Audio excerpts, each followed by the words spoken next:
When people think of the Qur'an, they conjure an image of a single scripture, a singular book with a beginning and an end, comprised of words, sentences, verses, and chapters. But this perception is far from reality. Deep within the annals of Islamic tradition lies a startling revelation, a revelation whispered from the lips of Muhammad himself. He spoke of the Qur'an being revealed to him by an angel Jibreel in 7 distinct Ahruf. What are these Ahruf? The truth eludes us. Imagine the scene. Umar bin al-Khattab, a companion of Muhammad, listens in shock as Hisham recites chapter 25 of the Qur'an in a manner different from what he knows. Umar's fury simmers beneath the surface until the recitation ends. With a grip like iron, Umar seizes Hisham by the neck, dragging him before Muhammad. Both Umar and Hisham recite chapter 25, and to everyone's amazement, Muhammad declares both versions correct. The Qur'an, he declares, was sent down in 7 modes of reading, so recite according to what comes most easily. Muhammad not only validates 2 different Quranic recitations, but acknowledges the existence of 5 more versions. The term Ahruf, often translated as modes or dialects, remains shrouded in mystery. Scholars have speculated that the Ahruf represents diverse dialects, perhaps to accommodate the varied tribes of Arabia. But what's intriguing is that Umar and Hisham hail from the Quraysh tribe, yet they clash over Quranic recitation.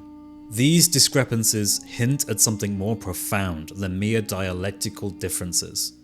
Authentic traditions suggest the 7 Quranic modes were meant to cater not to tribes, but to the young, old, and illiterate.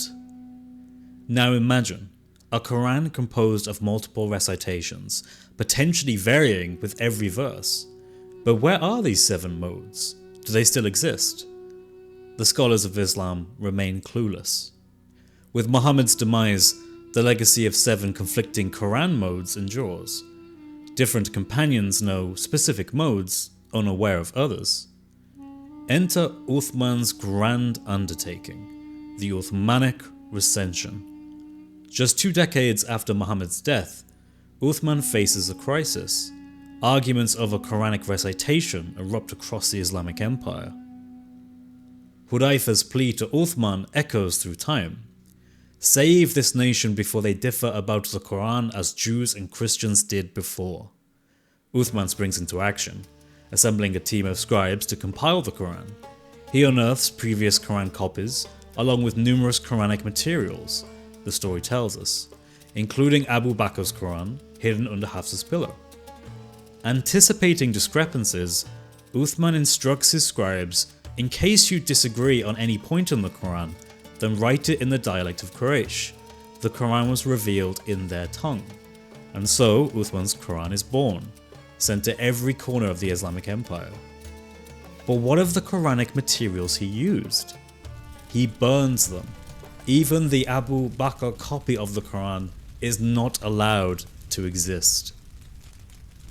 From that moment on, there is only one Quran, Uthman's Quran.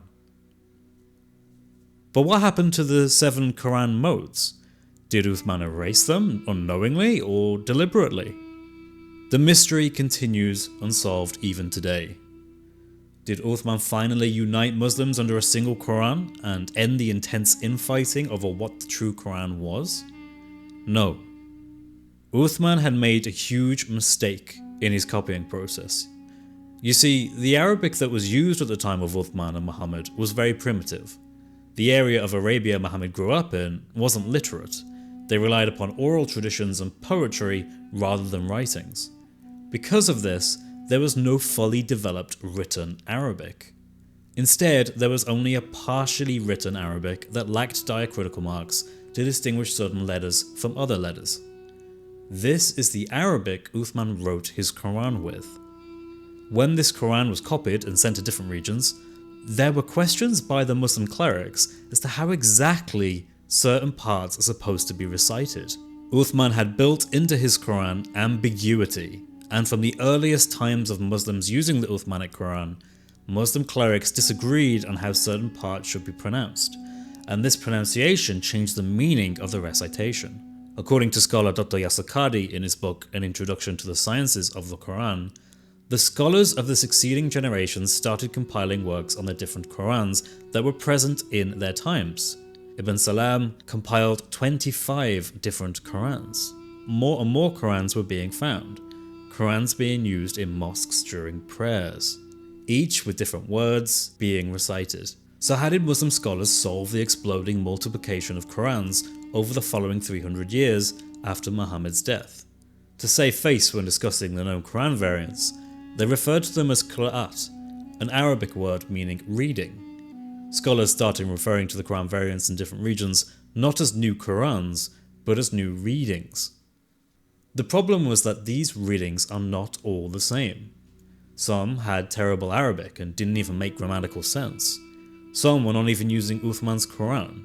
They seemed to be referencing something totally different. In chapter 10, verse 16 of the Qur'ans, you can find contradicting meanings depending on which reading you read. One says Allah would inform them. Another reading says that Allah would not inform them. In chapter 17, verse 102 of the Qur'ans, you can find the person speaking changing, depending on which Qur'an you're reading. In one version, it's Moses speaking. In another version, it's Pharaoh speaking. It cannot be both. There are a plethora of other examples. Fast forward to the 10th century, where Ibn Mujahid confronts the explosion of Qur'ans. He standardizes them to 7, but confusion arises. These 7 Quranic versions bear no resemblance to the 7 modes Muhammad preached. Centuries pass, and the number of canonical Qur'ans grows.